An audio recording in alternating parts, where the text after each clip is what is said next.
Hey guys, Steven Martinez with The American Dream. I just want to say a big thanks to all our supporters and fans. It's because of you guys that we're able to keep growing. Having said that, please don't forget to follow and subscribe. It means a lot to us. That's what helps us keep growing. And also, I hope you guys enjoy the next episode. Hey guys, welcome back to The American Dream podcast. I'm here with a very good friend. Call you a brother, uncle. Jose Escamilla, CEO and founder of Signature Marketing. Thanks for coming, bro. Thank you, bro. Thank you for having me. Yeah, man, this is long overdue. Long overdue. I think I've known you now for, like 3 years? 3 years. 3 years. I know we met through an event, and then we kind of connected because you love what we're doing, trying to help the Latino community out. Well, we are doing that. Having said that, me knowing you as a person, you have a very interesting, very unique story that I think would give people a different perspective and understand that the American dream, first of all, is possible. Doesn't matter where you come from or what situations you're in life. But really, just having that strong mindset to become more in life, you can really achieve it, as cliche as that sounds. So having said that, for anyone that doesn't know Jose, tell me a little bit about yourself, growing up to where you are now. Man, I strongly believe I'm not the only one with humble beginnings or a tough childhood. There's a ton of people that I meet during my journey, wherever that may take me. I always run into people that have had humble beginnings and rough upbringings, beatings, and bad environments. There's a post I posted a few years back, that says, more champions come from poverty than from privilege. And I feel that there's a strength to us coming out from the struggle or poverty or tough beginnings. There's a little bit more fight in us because we had to actually fight from that environment. Fighting out of that environment was the obstacle. So as a young age, we kind of seen the American dream, but to us it was on TV, not our surroundings or our environment.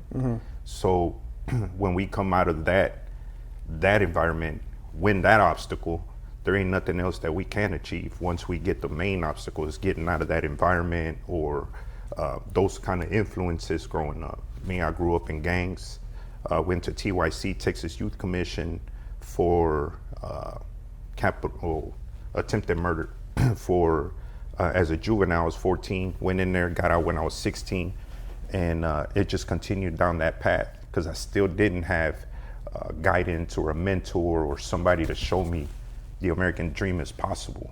So from there I got involved with the drugs and opened up some traps in the projects, got tied up with the cartels, did that thing for a little bit, ended up in prison, did 15 years flat consecutive. That means calendar for calendar, 15 years, not a break. So I did 15 years in prison. While I was in there, I picked up the habit of reading books, wanting to develop my mind. And that opened up a whole other world for me to listen about Elon Musk's story, Andrew Carnegie's story, to hear Benjamin Franklin's stories, and their beginnings were like mine, not as violent or intentionally running into the violence, but they struggled differently. Their struggles were a lot different. So what I did was put myself in their shoes, how they overcame their obstacles to get out of the situations that they were in to achieve success. So it was a possibility because the more books I read on this topic, on these great inventors, on these great men of business, a lot of them, Andrew Carnegie, he was an immigrant, moved over here. He was one of the main people that evolutionized the American industry. And seeing the stories of people coming from other countries and educating themselves here, kind of like your story, right? Educating themselves here and making something of themselves. So it made me realize, and it made me compare how those upbringings, what was the difference between the way they were thinking and the way most people from the same environments think. Some people fall victim into it. Yeah. When I got out of prison, I had every excuse on this planet. I was beat as a child. I was beaten as a child. TYC at 14 years old, I already understood the system. Going into cartels and dealing with all that craziness there and violence. Those were lessons that eventually evolved me to the penitentiary. The penitentiary pretty much saw everything there was to see in the underbelly of the beast, right? So understanding that I've already ran those, the rap music, all these other things that influence these children to glorify that life was kind of like, bro, I don't even think y'all are getting it wrong. Like it ain't even, how are you gonna be, have your mom and your dad and medium income coming in, good education system, but you want to run into what we're trying to run away from. So that made me realize, okay, so what's the thinking here?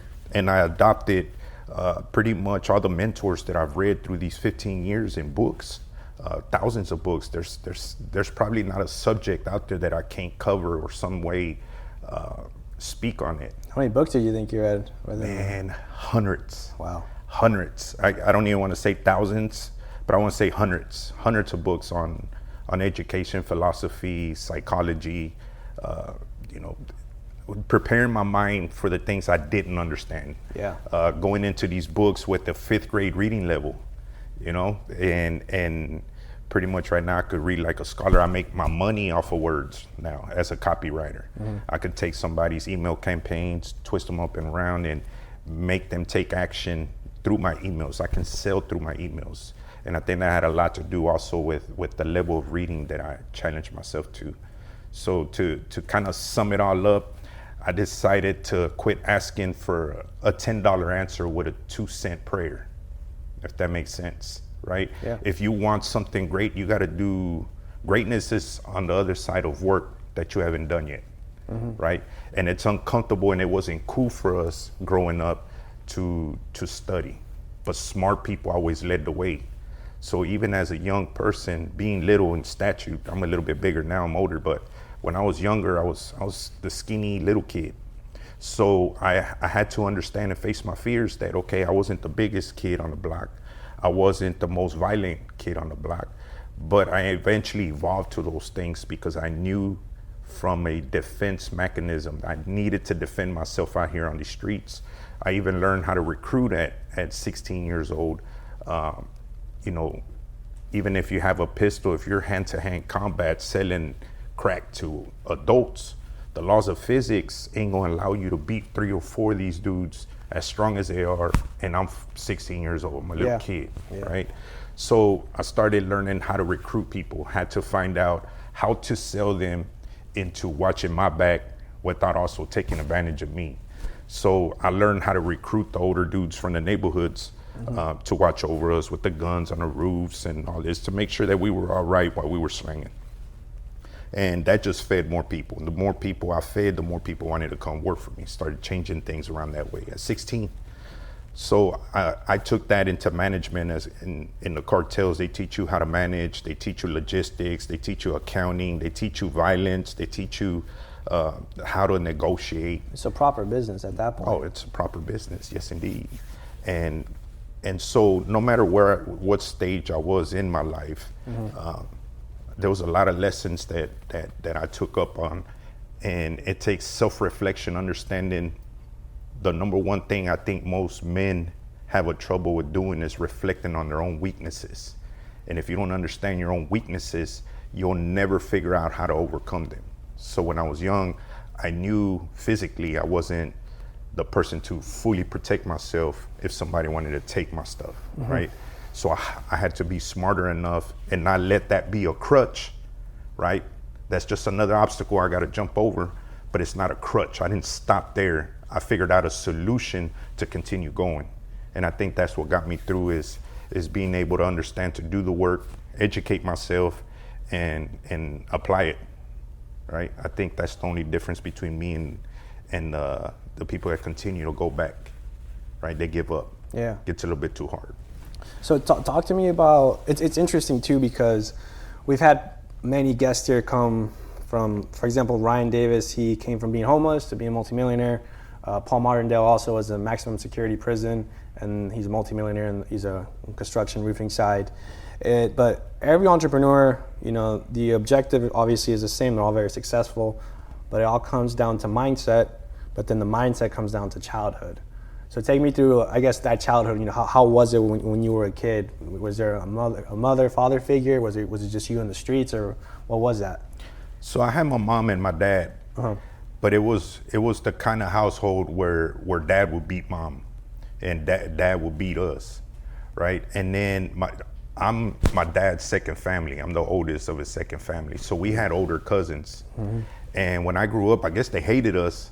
You know what I'm saying? Because I guess my dad switched out families or whatever. They didn't like the new one, so I was always getting picked on by my older cousins. There was two in specific, and I put myself through boxing to see if I could defend myself against them. But like I said, these guys were 8-10 years older than me, and I couldn't overpower them no matter how strong I was with my hands. I wasn't strong enough to put damage on them, right, to bruise their ribs. So growing up, I just had a lot of hatred. My dad would beat on me, and I would say, when I get older, that was my main thing. When I get older, when I get stronger, I'm gonna put a stop to this. Same thing with my cousins. I'm gonna put a stop to this. And then it started happening at school a little bit, because I was a good kid, man. I was an innocent kid. God didn't create us to be violent straight out the womb. That's embedded in us, depending on what kind of abuse or psychological, you know what I mean? So as I started getting beat up and picked on when I was little, I would cry, and I was ashamed of it, that I couldn't protect myself. My dad wasn't there to protect me, because I would hide it from him, the black eyes and all that.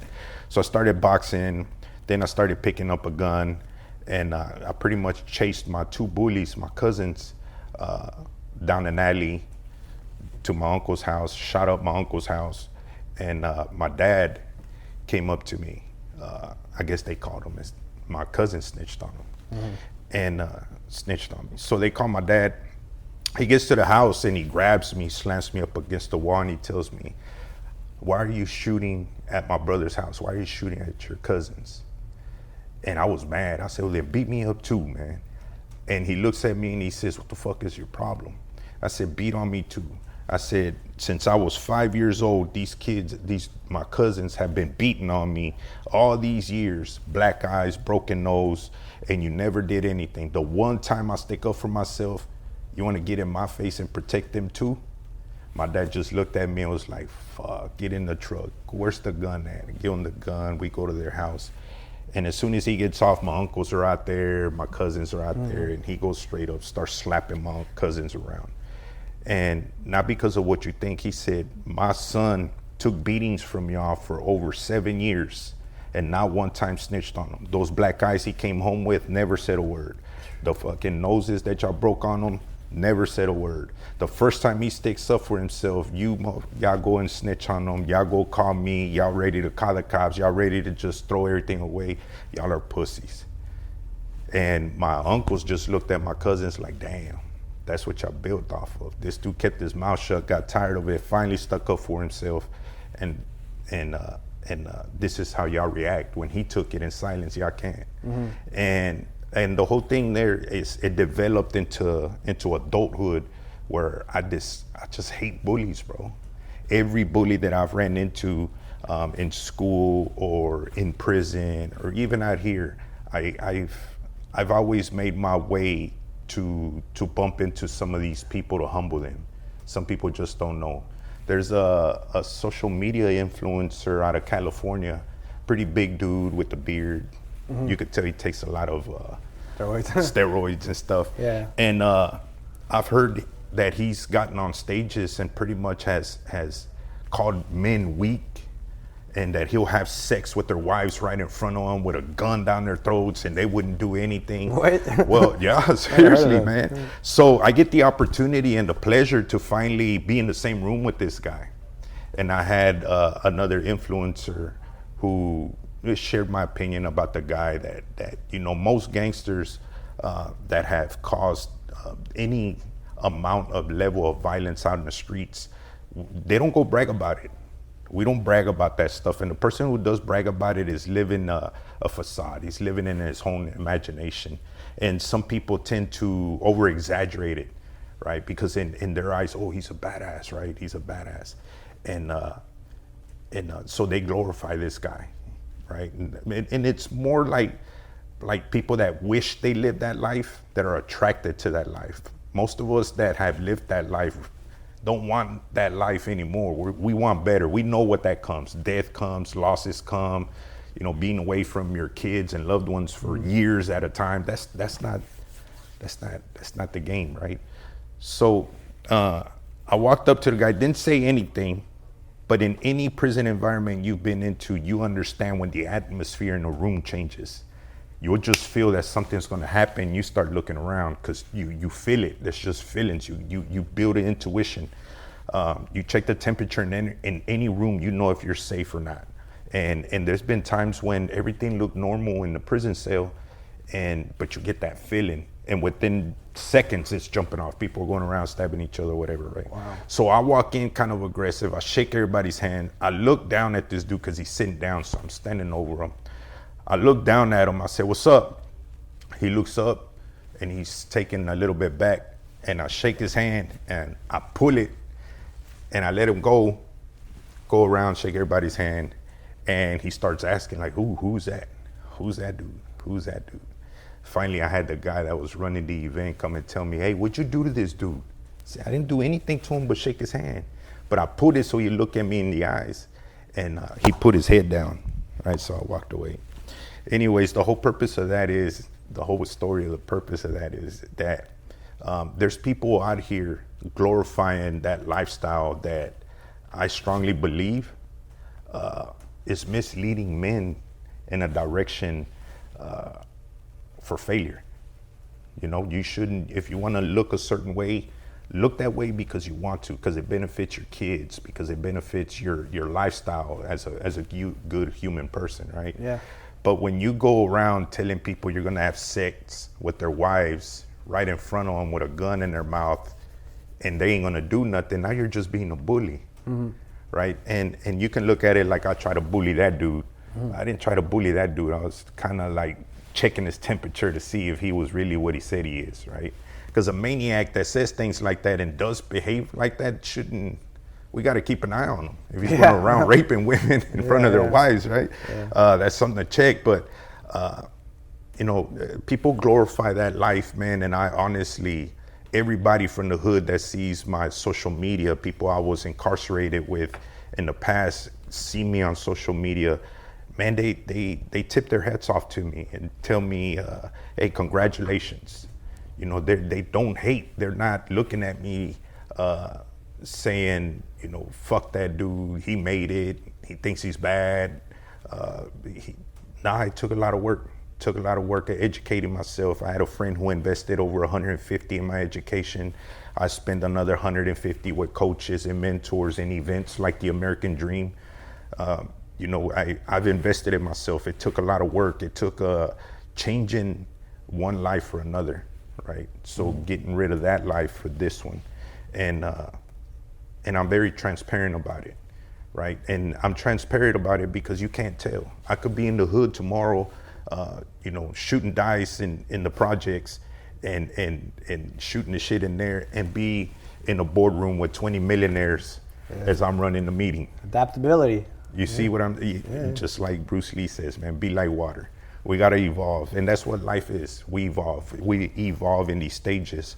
As interesting as my story is from when I was young, I think my interest, and I got stories, like I could tell you about kidnappings and murders and all that fun stuff that we see on TV, but we never see the struggle that actually went through, the sacrifices and the changes I've had to make to get hired as a business consultant or to take over people's marketings.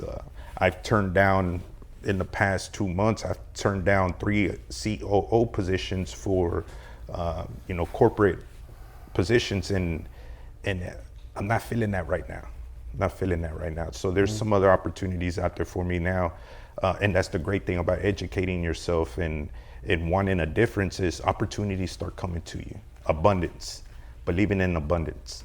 And I've struggled, made some bad financial decisions, some bad personal decisions that had bankrupted me and left me for broke.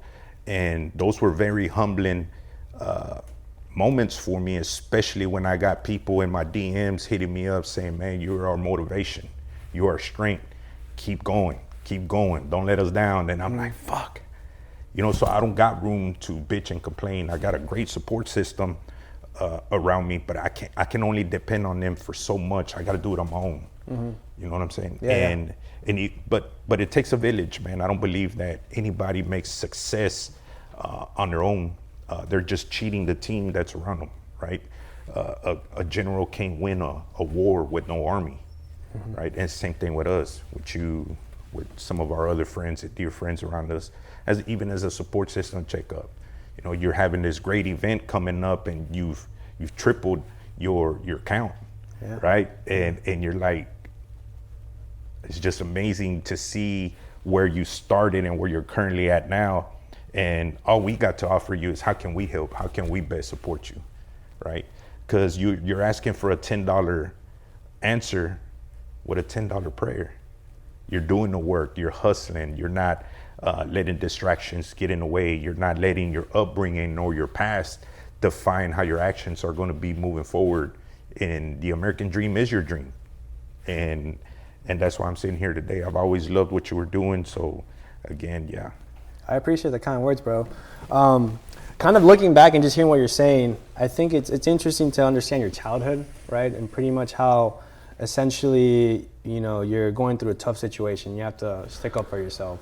And then you not only stick up for yourself, but as we're moving along the trajectory of your life, right? The gangs started to be involved, but then I guess in theory you're involved with the gangs because you have to protect yourself, right? So tell me about one of those things that you learned being in a gang and being in the cartel that you learned from them that you use today in business. Shit, leadership and support. I believe it should happen as well as raising your kids is supporting your kids in what their dreams are, right? If you had a shitty upbringing, shitty high school, you know, you're going to push your kid to be something you weren't in high school that you wish you were in high school, right? So we push our kids with our experiences. I feel like we should be supporting them and guiding them in the right direction, right? Because we're not raising good kids, we're raising future fathers and future mothers, right? If you got a daughter, mothers, a son, fathers, we're not raising good kids, we're raising future fathers, future leaders. What are you instilling in them today that's going to be useful for them as they turn into adults? Or do you sit there and dictate to them how they're going to behave and feel? Hey, don't fucking cry, right? That's what I was told. I was told to suppress all my emotions up until my 40s, when I'm like, I wasn't supposed to be suppressing my emotions. I was supposed to be getting comfortable with my emotions and become familiar with my emotions so I could deal with them, right? And so I wouldn't have to use alcohol or, you know, in other aspects. A lot of men use different outlets: sex, gambling, you know, addictions, whatever, pornography. There's people addicted to porn. I don't understand it, but there is people addicted to porn because they don't want to suppress their emotions. They weren't taught that growing up. And I feel that if I didn't suppress them, I wouldn't have been as angry. I wouldn't have, everything just leads to anger, right? So I've had to reflect a lot on that. But yeah, I think being in control of my emotions, leadership and management, being a strong support system for my teams, I've brought that management and having empathy instead of dictating to people what I need them to do. I support them and hire them based off their talents and gifts through my hiring processes, where I don't have to manage them. I let them run their part of the army. Kind of like Napoleon did when he created guerrilla warfare, right? Everybody was so used in fighting in a big group. He broke it down into little groups to go through the mountains and surround them and beat them. That's what I do. You get more done covering more ground. And how you do that, you can't be in 10 departments of your company, right? So hiring people and encouraging them to be their best, right? Training. There's something our boy Nihal says. He says, I tell my team, the day I quit providing them value is the day I'm giving them permission to walk away. It's our responsibility as leaders in any industry that you're in to be the example first, right? To be the example, and to being understanding that sometimes, you know, as much as we want to finish on deadlines and and expectations are high priority. You know, some people aren't built for that, but they're very talented at what they do. Understand to have patience with them. And I believe quitting, I believe in not having too much expectations in people, because they will disappoint you. Accept them for who they are, and work with that. You know, God, like I mentioned, God created us all perfect. None of us are worthless, right? But we can be useless, right? We can be useless to Him, and that's something that I've never wanted, was to be useless. So whatever talents I got, I think I give my talents away more freely than I charge for them. And that could be a problem for me, but because I want to pass it on, I want to help others. I treat others as a person I wish I had through my development, right? So today people ask me, who are you? And one of the answers that I got is, I'm addicted to self-development. That's it. I'm addicted to self-development, and my choice of drug is information. I need information. I like that. The more information I got, the more creative I can get, the more ideas I have, the more solutions I have to solve problems.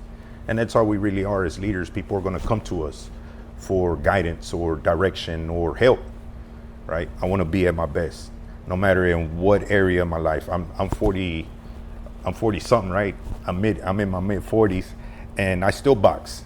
I still run. I still jog. I still treat my body like I was in my 20s. I mean, it don't agree with me. I'm always got pains and aches, and I'm telling you, I can't sneeze without cracking my back, right? But I'm still in there putting in the good fight, because you never know when you might need me, or somebody in here might just come in here, start throwing chairs around. We got to stop them, right? I'm prepared for that. I love one of the things that I think really highlights like you as a person. If someone says, you know, Jose, right, the first thing that pops into my head automatically is loyalty. And Kaiser also agrees with that as well. And I want to kind of touch base on that importance, because I think out of a lot of people nowadays, we're lacking, you know, loyalty in this world, right? People will just always be looking for their self-interest. Having said that, that loyalty, how is that so important, not only just in your personal life, but also when you carry it in with your business and sticking to your word, essentially? Man, it's the people that I've heard this before is my level of loyalty for people. I've had NFL players reach out to me over my friendship with someone that we had a friend in common, right? They seen how close I was with this guy, and they were like, man, I wish I had a friend like that. And the thing with that level of loyalty, it's a gift given to those who deserve it, right?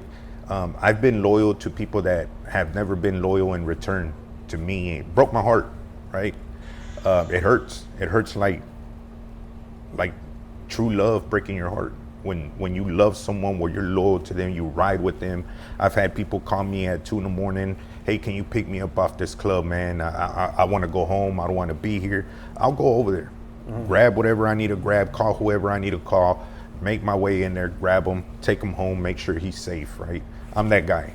I'm the guy that you call if we're having a good time at a restaurant and you see somebody that might not agree with you over a contract deal or something, and he's had alcohol in them.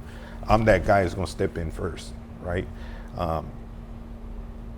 Why? Is because I wish I had that too. I wish I had that too.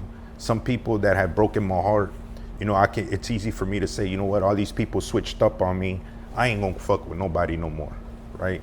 Yeah. I'm letting someone with that level of low quality of integrity determine my behavior towards others. I can't do that. And that's kind of like the advice I give to a friend when they break up, right? It's usually a woman, right? Oh, he cheated on me. I'm heartbroken. I'm crying. Hey, you know what? Don't give up on love because one person didn't deserve it. The same thing with loyalty. Don't stop being loyal to people who deserve it over giving it to someone who didn't deserve it. Does that make sense? Yeah, no, it does. So loyalty is free. You know, it shows a level of my character. I don't ask nothing in return with my loyalty. It's just who I am. and I don't know if it's from my upbringing. I don't know where that comes from, but I'm that dude you could wake up at 4 in the morning and call me no matter what it is, right? If just make sure it's worth it. Yeah, you know what I'm saying. Don't wake me up at 4 yeah, for nothing. yeah. Talking about let's go party. Nah, my boy. So there's one thing that I want to touch base on too, which I think is interesting, and I think a lot of entrepreneurs are vouch. You know, you need to be book smart, obviously to a certain degree, and I think you obtain that financial literacy being locked up for 15 years and reading hundreds of books, but you also need to have some sort of street knowledge. And well, when I say street knowledge, I'm not saying slinging dope and doing this or that, but some sort of attentive intelligence to where you know how to operate a business, and you know if someone's gonna kind of backstab you, or are they out just to for their own interest, this or that. How important is being street smart in business, or has it helped you? Oh fuck, my aggression. You got to be aggressive in the streets. You build a level of anxiety being on the streets. Yeah. You never know. You've got to be flight or flight every day, man. And that psychologically and physically fucking adapts to that level of thinking. So your body's constantly on anxiety mode, on fight mode, right? So what that also does is you could look at a situation and look at it in so many ways of how that could cause you harm or break or ruin the business plan or whatever in mind, right? Having that level of anxiety to see what can possibly go wrong here and how can we fix it before we launch this business or this marketing campaign, whatever it is, right? So I believe like being prepared in the morning, getting your gun, making sure you got enough clips and enough bullets in there, making sure that you're looking both ways when you walk in across the street or walk into your car, checking the back seat. There was always precautions that we always made, and I think those precautions I've brought into corporate world have designed a level of SOP in my head of, okay, here it is, what can possibly go wrong, correct whatever errors, so when it does happen, I'm already prepared for it mentally. While everybody's trying to escape the burning building, I'm running in because I've got the solution to the problem, right? I'm the one you call and say, hey, this happened, cool. I predicted this happening, here is my solution for it, and we should continue on once you fix that, right? I believe that did honesty, the being in a group of members in a cartel. If you tried to have sex with my wife or my girlfriend at the time, and I'm in prison or I'm out of town taking care of business and someone hears about it, I don't have to be there for someone to say you violated so-and-so by trying to sleep with his wife. We're gonna head and take care of it. Yeah. Wow. So doing that. Drugs was another thing. To this day, I don't use any drugs. My poison was a little bit of alcohol here and there, and maybe a little bit of gummies to go to sleep, a little bit of weed to go to sleep. But as far as drugs, we never did it. It was a big no-no. Drugs, lying was a big no-no. Can you tell if someone's lying? I guess just from an interaction. Yeah, I've taken NLP training and some other trainings on how to read people. Your subconscious already has all the answers.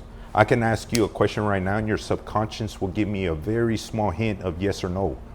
It could be a blink of an eye, it could be a crease on your lip, it could be your eyebrow, it could be just a nod, but then your conscience kicks in, right? Which makes your decisions daily, kicks in and gives me another answer. Well, I already got your answer from your subconscious, so I already know what you're thinking, right? So there are very small tips when you know someone's lying to you, man. And 80% of the time is when they tell you, I'm not lying. But pay close attention to people. They're easy to read. That's why people they can't look at you in the eyes. They don't want you to see, they say that the eyes are windows to the soul. They don't want you to see that their soul is negative. It's evil. Isn't in theory everyone's soul? I mean, no one's perfect. Everyone has their demons, right? Everybody. I mean, I hear things about pastors that have huge followings. Even Peter lost his patience and had a ton of anger towards Jesus. Right? There's tons of stories of anger and evil people out there. I believe some of the church people are probably the most judgmental people. But it's for, like I mentioned earlier, we're in a constant world of evolution. We're constantly growing, right? All these liars and people that hide behind the Bible and make themselves, they grab the Bible and they got it like this in front of you, is because they don't want you to see them for them. Even if it's the Bible too, I mean, it could be any religion, anything. Success. Yeah, people just always want to show that facade first before they show you their true colors. Who was it? I think Kaiser said this too 2 days. It was like, the reason and how to see people is through time. People will eventually show their true colors through time. So I thought that was a very interesting kind of concept that he said. I tell people to at least, you know how quick you can meet someone today, and by next week they're calling them their friends. Oh, that dude's my friend. That dude's good people. He's vouching for him. And bro, you don't know that dude, bro. You met him 2 times in the club, yeah, you know what I'm saying? Yeah, he's my like boy, I think you should, at least 2 years get to know someone. Mess with somebody for about 2 years. Say no to them. See their behavior when they're angry. See how they're going to react towards you. Even when you're dating someone, is this person going to go run with our personal beef and go tell all her friends, or go on social media, or talk behind your back, or how are they going to behave when y'all are on the offs, right?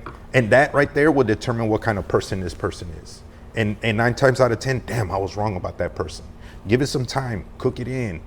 Don't just show them small glimpses. There's this thing I heard that says to really know someone, quit looking at them. Because when you're looking at somebody, they're on the best behavior. Don't look at them. Go let them be free. Give them space. Go. Let me see how you're going to react. Yeah. Let me see what you're going to go do. Yes, I could be in the wrong, but I want to see how you're going to go handle it. I'm giving you time to cool off. Test. Go handle it. Yeah, go handle that. And if they, sabotage you or talk behind you or go gossip around you, or that's who you got. That's the kind of person you got. But I always tell people in the beginning, if someone lies on you, they'll lie to you. If someone gossips to you, they'll gossip about you. If someone's, sharing rumors, they'll share rumors about you too. So the signs are always there when you meet someone. It's if you overlook that because there's their personality that you like, you will overlook things that can potentially harm you down the street, down life. Yeah. And understanding them for who they are is better than not trusting them, right? I'd rather trust you to be a gossiper. I trust you to gossip. So I know that if I tell you anything, you know what I mean? Yeah. I know that. Yeah. Going into this friendship, I know that if you do that, you're going to do it to me too. If you stole from someone and come and brag to me about it, yeah, man, I took his money.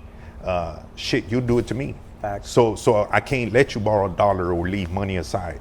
If me and you are me and someone are at a club and one of our friends has a hot wife or a hot girlfriend, and I hear you say, or whoever's next to me say, hey man, look at this girl, she's bad, she's got a nice ass, or nice face, or nice titties, then I know you'll be looking at my girl too. I can't trust you. People tell us that. They confide in us with this. And we overlook these things, and you figure out down the street, damn, he slept with my wife. Well, yeah, he was looking at everybody else's wife. And he stole money from me. Yeah, he told you he was stealing money. Man, he lied to me. Well, he told you he's lied to other people. You've been there through all that. Wow. Psychological warfare is crazy, bro. You see what I mean? Yeah, we could do a part 2 on this. That's crazy. So let me talk to you about one thing too. So just kind of hearing everything, which I agree, man, that's crazy stuff. But, being locked up in maximum security for 15 years, and then you transition pretty much, it's its own world, I would assume. And then, you step out to the real world, and now you're a multi-millionaire. That transition, how was that? And especially, too, because you had a lot of stuff happens in 15 years, right? I mean, the iPhone came out, I don't know, maybe like 15, 20 years ago, right? Like, technology is always advancing. How did you adapt and change, and how did you become so successful coming out of prison? I had a little bit of old money left that gave me a cushion when I got out. Mm-hmm. And by trade, I was a barber, right? So I was cutting hair, and a friend of mine that owned several barbershops walked in. He heard I was out. I was still at the halfway house, so I wasn't entirely out. I had 1 foot in, 1 foot out. Yeah. And I'm sitting there cutting hair. I enjoyed this stuff, man. I enjoyed cutting hair, right? Because it's like the thing to do when you're in prison is cut hair. You get to walk around and stuff. So I'm in there cutting hair. I got these new clippers the way I wanted them. I'm cutting people's hairs. I got some great stories about that too. Well, this guy walks in. He says, "Why?" He says, "Hey, let's go have lunch." I just got out. I'm like, all right. He's got a brand new Range Rover. He's got money for days, right? He sold all his franchises. And we're about to eat, and he says, "Man, I got a quick question before we eat." I said, "What's up, man?" He said, "Why are you working at that barbershop? You're the kind of person people wait on. You don't wait on other people." And he hit my pride, man. Like, fuck. Like, is this how he sees me? And is this how everybody else sees me? So I didn't get no sleep that day. I went to work, packed up my stuff, paid whatever booth rent I had to pay for the week, and I said, "I'll see y'all later." I walked out, and I called a friend. He had a kind of mastermind thing going on too, and he invited me. He's been inviting me to come over. I went over, he tried to explain social media and the internet to me, and there was a Navy store, Old Navy. I don't even know if they still have these things, but it was an Old Navy store, and he's like, "Look, I can grab those shirts for $6 and sell them for 15. Yeah. And on the internet." And I'm like, "So you sell shirts?" Like, I didn't understand what he was saying. He was trying to picture like me, like trying to find somewhere to relate it to, and I couldn't. Yeah. So he put me through some programs. I bought some laptops. I figured out, my brother called me from prison. He's like, "What are you doing?" I said, "I don't know yet, but whenever I figure this out, I'm gonna be the best at it." And kind of find out, this dude went and hired two of the biggest in the industry and marketing, internet marketing, to coach me. But I didn't know who they were at the time. So I was just shooting the shit with them, learning a bunch of stuff, learn how to run copy, learn how to run Facebook ads, how to build websites and funnels, how to strategically put a whole campaign together for success. And from there, I just climbed up, understanding marketing. You understand the softwares it takes to put together. So I understood technology. So I became CTO, then general manager, and then COO. And 9 years prior, I told him in his own company, I said, "I don't know what all this is, but I'm gonna figure it out and I'm gonna come get your job." 9 years later, bro, I was a CEO of that company. He looked at me. I said, "You remember?" He just looked at me and said, "Motherfucker." Yeah, I forgot. I forgot 9 years before I told him I was gonna come get his job. He kind of laughed, like, "How you gonna get my job?" Well, he's the president and owner. I became the CEO. So what made me want to get there? No matter what I did, man, I never lost. When I started training in boxing, I got good at boxing. When I went into gangs, I was successful in gangs. When I went to prison, I went in, got out with my dignity and my hands, and went to the cartels. I'm still here, right? Went to prison, did the prison thing, got out. So no matter what I did, man, no matter how uncomfortable or how unpleasant some situations were, I always came out at the end of it a lot better. Like I mentioned, I've had to close myself into an Airbnb for 3 months just to get all external influences away from me, listening to people's voices or comparing myself to someone else's success, and just dial in on my own stuff, on God, on my work, on my future. I had to map all that out, right? Because I was just freestyling, honestly, just having fun, being successful, taking that at grace. Now I'm a lot more appreciative. I've been a millionaire 3 times, bro. And I'm on my way again. And the thing is that once you do it once, you already understand the formula. Nothing can stop you, no matter what your beginnings are. That don't define where your future is going to end up at. It's the work that you're going to do. Like I said, I'll never pray a 2-cent prayer expecting a $10 result. That means I got to do the work. No matter what I do, pray, make love to my girl. I got to go hard. No matter what I do. Go hard in everything. Go hard in everything. Business, life, and love, all that. All that. Love, hate. If I ain't even got time to hate, bro. I just cut people off now. Same. There's people wondering right now, why don't he fuck? I don't even got time to explain why I don't want you in my life anymore. That's somebody already raised you to be that. I'm not going to re-raise you to look at things right or wrong. You know, if I give everybody an opportunity, and once I see those red flags, I'm not going to ignore them. We've already been there, like, fuck, I got fucked over again by this dude or that girl or this dude. I know. Let's not do that. We're a little close on time now. It's been flying by, which is great, by the way. I guess for anyone hearing, you know, any like last words of encouragement, someone that's going through it all, someone that wants to be an entrepreneur, someone that that gets in trouble. I used to get in trouble all the time. You know, I'm not perfect, but I guess what would be kind of your closing statement to that person that's listening? Man, nothing is free, and choose your friends wisely. And what I mean by friends, find people that are doing things that you want to do, but also provide value. Don't be a taker. Be valuable to other people, just as valuable as you want them to be to you. That, and the last one, man, it's hard. Walk by faith, not by sight, and don't give up. Don't be a pussy. Like, things get hard, but once you get past that learning curve and you get good at what you're doing and become familiar with it, just strive to be better each day. Never get comfortable. I think that's what I would give them. And don't do a 2-cent prayer expecting $10 results. Don't put in 2-cent prayers expecting $10 answers. Like God is gonna give you what you want, man. But at least try. You know, put some effort into it. You know, don't sit there and cry when things are bad and when things are good. And let me tell you, God isn't the only one blessing us with good things. The devil will give you good things too, to build your vanity up so high and whisper in your ear and say, look, you're great by yourself. You don't really need God. You don't need God. And how many of us have been guilty of winning in life and pushing God away? And then when things get hard, we want to go run to God back again, right? So not every blessing is from God, right? And not every good deed is the right thing to do. Just because you do something good doesn't mean it's the right thing. The right things are what God's designed you to do. All the other extra stuff, you did good over here. Oh, you saved, you walked this old lady down the street, but you were supposed to be over here. Yeah, you did a good thing, but it wasn't the right thing. I needed you over here, Brother, that was crazy, man. Thank you guys for tuning in. I'll see you guys in the next one.